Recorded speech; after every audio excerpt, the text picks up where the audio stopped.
Imagine buying a property and every single day seeing a strange, unusual mound of earth through your window in the distance. Feeling intrigued and curious, you decide to dig into it yourself. And after a few days, you make the greatest archaeological discovery in your entire country. It all began back in the 1930s on a rural property called Sutton Hoo, located in Suffolk, on the eastern side of England. A woman named Edith Pretty bought a country estate there and quickly noticed a strange hill sitting right in front of her, just outside her home. As time passed, she kept wondering about it until she finally decided to hire an archaeologist to dig up the site. Since she was a wealthy woman, she didn't mind paying for a private archaeologist and a group of diggers to tear down that mound, even if they found absolutely nothing. But only a few days into the excavation, they made an absolutely incredible discovery. They began to uncover small fragments of wood buried underground. And it didn't take long before they realized they were standing before a ship over 1,500 years old and 88 feet long.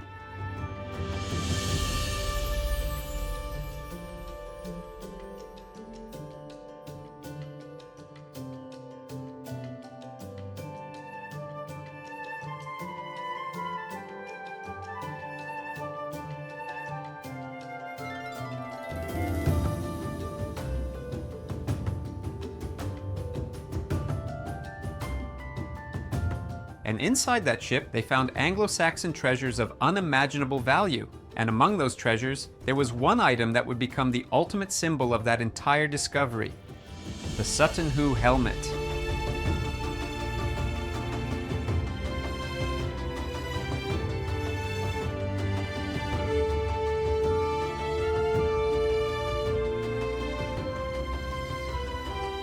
This legendary artifact isn't just some old helmet. It's a truly unique piece created sometime between the 5th and 6th centuries AD, during a period marked by the Anglo-Saxon migration. These were people who lived in what is now northern Germany and southern Denmark. During the chaos of the fall of the Roman Empire, the Anglo-Saxons invaded Britannia, which we now call England, and ended up blending many of their pagan traditions with those of the Celts, who were the original inhabitants and also pagan, but had been influenced for centuries by the Romans, who had ruled over England up to that point. And not only the Romans, the Scandinavians, who would later become the Vikings, also had a strong cultural influence in England. So right in the middle of that 5th century melting pot, this legendary helmet was forged. It was made from a single piece of steel and decorated with bronze plates covered in incredibly detailed artwork. Those details include battle scenes with warriors, fantastic animals from that era, and various powerful symbols. What grabs the most attention is the image of a dragon stamped right on the front. The shape of the helmet itself was designed to protect the person wearing it, and to intimidate their enemies. Its form looks very similar to Roman helmets.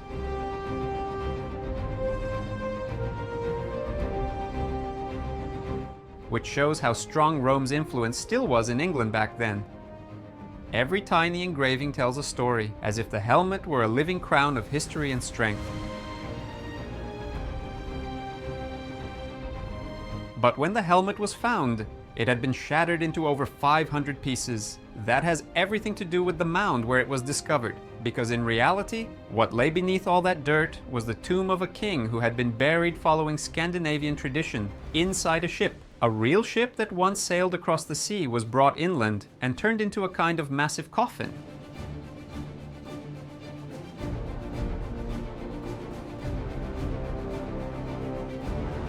The problem is that everything was made of wood, and after the burial, the entire ship was completely buried under the ground, but not in a typical way. They literally built a hill on top of it. And of course, over the next 1,500 years, the moisture and the acidity of the soil ended up corroding and breaking down almost all of the ship's structure.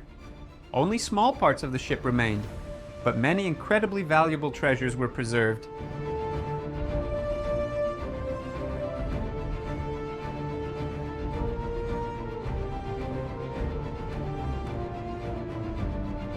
And because the helmet's base was made of iron, the collapse of the ship's structure, combined with corrosion, ended up smashing it into more than 500 fragments. So back in the 1940s, a handcrafted reconstruction of the helmet was done, and it took several years to complete.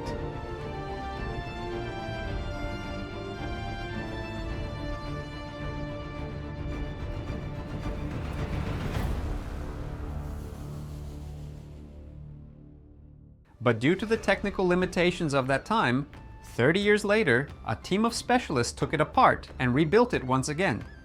This time, using more precise methods. Today, the helmet is on display at the British Museum in London. One interesting detail is that the mouth area was intentionally designed to make the person's voice sound more intimidating, almost like Darth Vader's voice.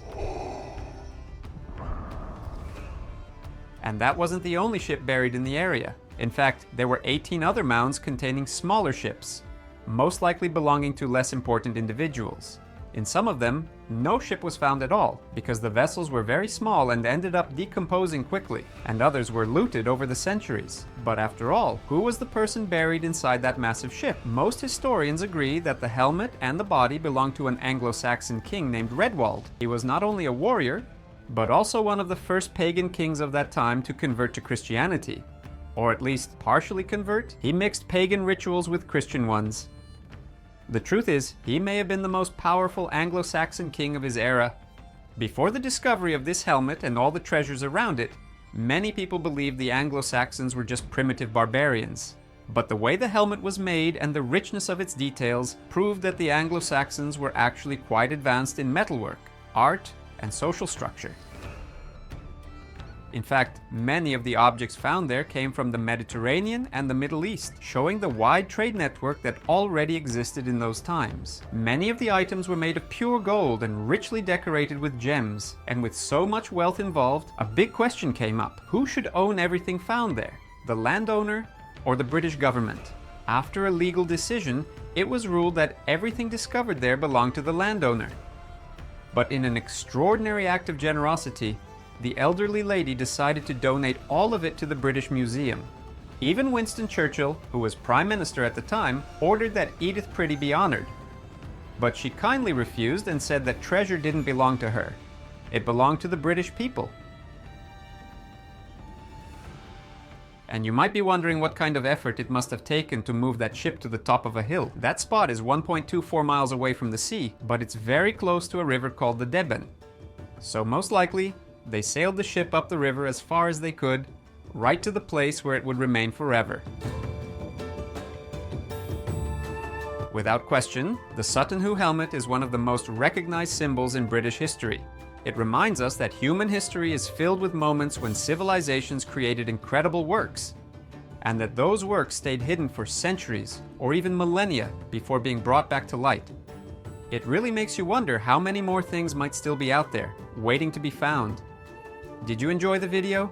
Then don't forget to leave your like, subscribe to the channel, and send this video to that friend of yours who loves legendary artifacts and archaeological discoveries.